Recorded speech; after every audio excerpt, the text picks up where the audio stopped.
testing your fingers to the bones. Well, see this little gadget? Well, that kind of helps me get my work done, but I kind of grate my fingers to the bone, if you know what I mean.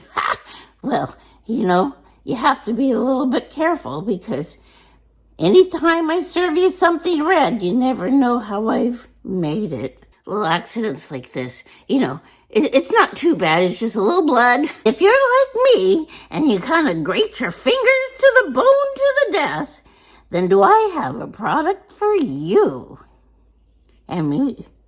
It's product testing time in Nettie's kitchen, and you're going to see why I have turned my blood into tears and then into joy. Blood and tears into joy. That's right. I have this new electric mandolin, and we're going to make some Nettie's famous Pico de Gallo with my electric mandolin. And I am having to wear my special glasses because these glasses have now become my protective glasses for when I'm doing my glasswork and cooking in the kitchen. And usually there's not much difference. You can tell by my nose. I've had to wait to heal up my fingers to do the product testing. And so, the thing about my nose is that I was so excited when I opened this. I flipped open the package and got a paper cut on my nose. I was looking in so close. Well, doesn't matter. Doesn't matter. On with the demonstration. So here we go, folks. You don't need to look at me because you got this beautiful product right here. And look at I shouldn't show you that till I tell you who it's made by.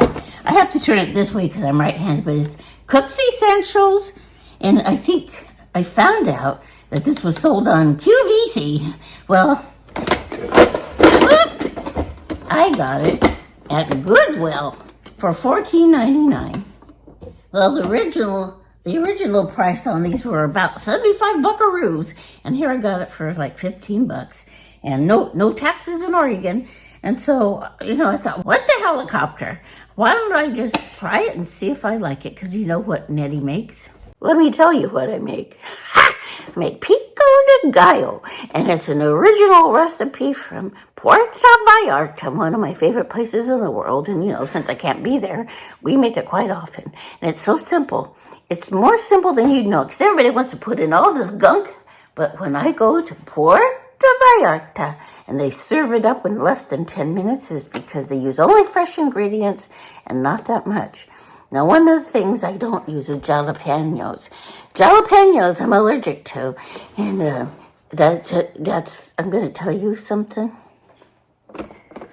Don't keep eating things you're allergic to, because you can end up with lips like mine. So when I accidentally eat one, or I just think, well, I'll try it again, my lips swell up, and my mouth swells up, and my tongue swells up, and I end up talking like this.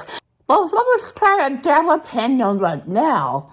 Well, you'll be in trouble because I wouldn't be able to share my recipe. Well, that's the truth. And you could die. So I don't have one of those epicureal pens that you use in the kitchen just in case you're allergic. I think it's kind of a smart thing that they did, because so many allergies are food allergies. So to put the two words together, an EpiPen stands for epicurical. Epicure. Well, a kitchen pen. So anyway, back to this. Here we go. Look at this baby. Get a close look at this. We have all these blades. You take this off. Whoop! Take this out first, because all my blades are here. This is a little cuber. We're going to be using that. And they call it cuber because I think maybe they have Pico de Gallo and cuber also. That's what President Kennedy would have gotten, this Pico de Gallo and cuber. Now, be very, very, very, very, very, very, very, very, very careful of these, because they can do the same thing as that other thing did to me. So Jimmy says to always wear my protective glasses and to put these someplace where I can't touch them in the meantime. Here we go. Good enough? Okay. So, what you're going to get yourself, I'm not set up really good yet. So we're just going to do this really quick. I'm just going to make a small batch just so you can see how easy it is. Let's just do 3 tomatoes to begin with. So we're just gonna plop a tomato down in there. Make sure you've washed it and start chopping. Here we go. Look how fast this goes. See that? Now I'm gonna lower it so you can see the other one. We're doing 3 right now. Here we go. Now tell me why somebody wouldn't want this gadget. I know gadgets aren't the thing to do for minimalists, but you know what? I am a minimalist. I'm trying to minimize the amount of cuts and scars I get from making my Pico de Gallo. Here we go. So now, onions, just as easy. Put those onions in there. We're just going to try about 1/3 of an onion right now. White onion, Roma tomatoes. Look at that! Then you eyeball it. There's obviously not enough onions. So I've added, about a half of a big white onion. Let's just take that out and take a little stir. Get my little wooden spoon. I love my handy dandy wooden spoon. And so we're gonna just check that out.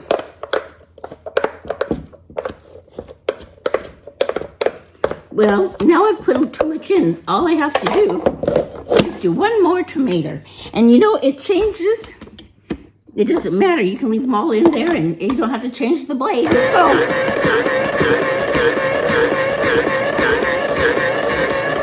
I mean, what's that taken? Other than having to stop and get another tomato and get another bit of onion, it's all done. The only thing left I have to do is get the cilantro. But first, let me rinse this. Now, here's the easy part. You know, I hate cleaning up my food processors, and I hate cleaning up my old mandolin, because that's when I got most of my slices and dices on my fingers. But watch this. You simply slide this off, pull out your blades, like this. You go run those under the sink, and here is the easy part of all. All the extra stuff that doesn't go in, you know, it takes off the hard parts. That's it. You just run them under the sink and put it back. I think this is handy dandy. Now a quick rinse and now I'm putting it back together. That's how easy it is. You slide it in. See, you slide this in. There's a mixture. You can do julienne and all that. I'm not going to do all the kinds of things you can do because I'm trying to get this done. You fit this into the slot. Whoops. No wonder it's not working. You got to put this baby on first. It all matches. It's so easy to figure out. I just can't believe it, how lucky I am. So now we're going to do an experiment because I would like to see if my cilantro will kind of like chop up in here. Let me get it. Let me tell you a little secret. I used to hate cilantro. At least I thought I did. And then, you know what? After going to Mexico and finding out that some of the hidden flavor in their food was simply a little bit of cilantro, well, I got brave and I tried it. And so you have to remember that you may not like something individually. Like my sissy does not like onions, but she really loved my Pico de Gallo. I said, well, you know what makes the Pico de Gallo is the onions, the cilantro, and the tomatoes. She only likes the tomatoes. So I taught her a thing or two by just showing her what she could do with a combination of flavors. And that's kind of how we mature in our flavors. So here we go. I'm going to take a bunch of the cilantro and we're going to stuff it down in here. And this is an experiment. If I were Jacques Pepin and I had a handy dandy little 8-inch chef knife, I could just chop this stuff up so fast, and that's what I usually do. But with a 16-inch chef knife, that's horrible. Anyway, let's see what happens. Why not? Whoop, got to put it on right. And we got it. There we go. So now, see, that's what I really like about this is it tells me when I'm doing something wrong because it doesn't let me do anything. Well, it doesn't turn on unless everything's in place. And the other thing I have to put in place is this. A lot of safety features. Let's try it.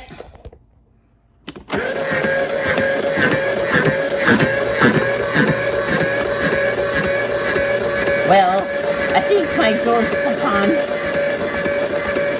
way is probably better. Let's check it. Yeah, well, that was a mess. Okay, well, we'll just finish chopping that up.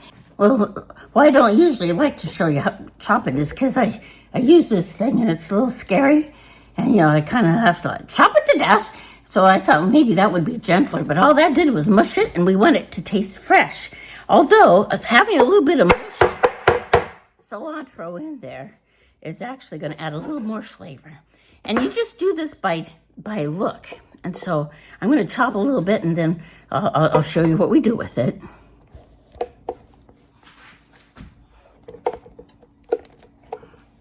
Okay, so just do that.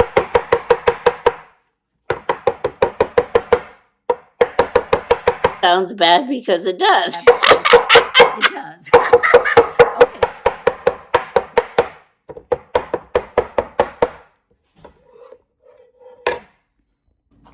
So you just dump it in and start stirring. And so, it just needs to look like confetti.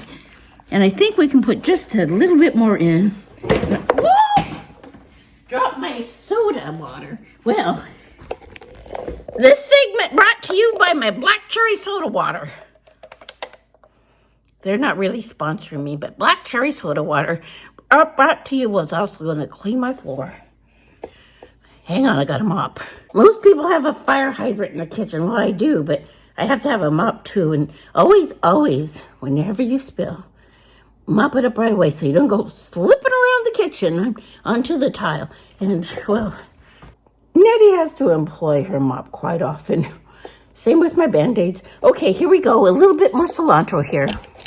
And here's a tip from Mr.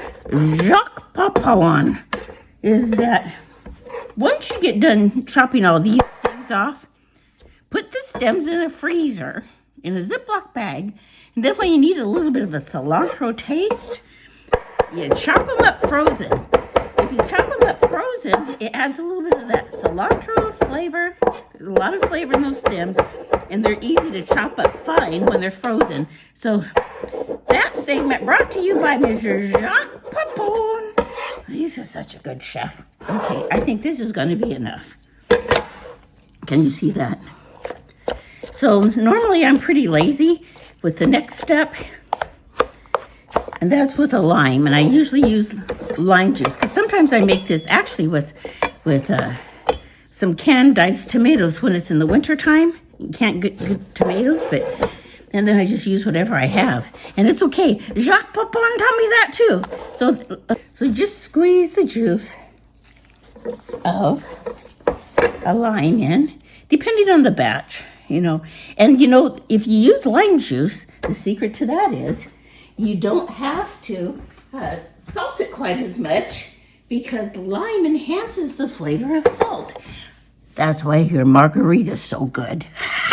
Okay, so here, just about a teaspoon of salt. And we start with that because you have to test it. And this is my favorite part, is testing it. So let's just stir it. So what we have in here so far is 4 Roma tomatoes and about 2/3 of a large white onion. That's it. That's it. Lime, cilantro, chopped cilantro, and salt. And I use a good kosher salt. And normally you'd let that set for, maybe half an hour before you test it, but who can wait? Okay, I gotta take this. No, normally a good chef lays out all of her ingredients before the segment. But not me, not today. I'm in a hurry. So here we go. This is it. That's Pico de Gallo.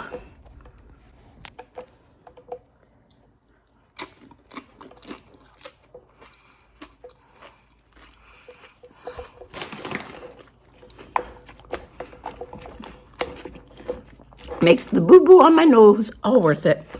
So what I did notice is that it needs to be stirred some more, because the salt wasn't all in there. That's what I mean. You need to let it set, because salt takes a few minutes. But I can kind of tell that I have enough salt. And then you have to always remember that your tortilla chips, and try to get as authentic as possible in the States. And we probably have local places that have really good. Oh, I still have a little open wound and it burns with that lime, but it's always a reminder to be careful. Okay, here we go.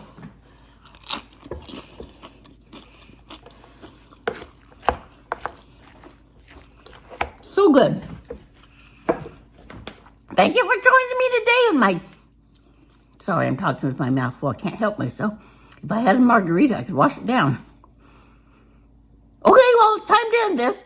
Always remember how much Nettie loves you, and that sometimes being the light is showing to other people little gadgets and little make life easier things. And for me, this electric mandolin is going to make me eat a lot of Pico de Gallo. Ole! Okay. Oh, ole, okay. Nettie loves you. Bye-bye. Where's that? Boy. Jimmy, come here and try this.